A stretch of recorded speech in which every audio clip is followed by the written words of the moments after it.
A familiar sight and a familiar predicament for the former Prime Minister. Boris Johnson's in the middle of a row between the government and the official COVID inquiry he set up. The inquiry chair, Lady Hallett, wants the government to hand over Boris Johnson's full or unredacted WhatsApp messages and his personal diaries from the time. And she's threatening to sue the government if it doesn't comply. And that's become a headache for the man who was at Boris Johnson's side during the pandemic. The government has cooperated with the inquiry. Tens of thousands of documents have been handed over. And with regard to the specific question at the moment, the government's carefully considering its position, but it's confident in the approach that it's taken. If this wasn't complicated enough, today the Cabinet Office, the government department responsible, said it didn't even have the Boris Johnson material that had been requested. Meanwhile, the former Prime Minister has said he's happy to hand it over. For many, this is worse than frustrating. Aldrich Adamson died from COVID in April 2020. His daughter Jean says the inquiry must get what it needs. It's about the preparedness for the pandemic. So this is most relevant. They are relevant. And I say, how dare the Cabinet Office say that it isn't relevant or try to redact and withhold information from the public inquiry. The inquiry is examining decisions made in the pandemic, for instance, at special distanced cabinet meetings like this.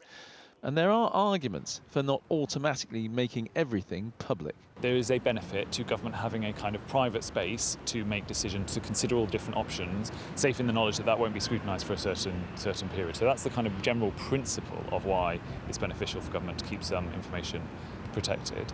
The other part of it, in this case, is the kind of irrelevance argument. So there will be messages in Boris Johnson's WhatsApp history that are totally irrelevant to the COVID pandemic. But the inquiry insists it's for them to decide what is relevant from this most difficult time.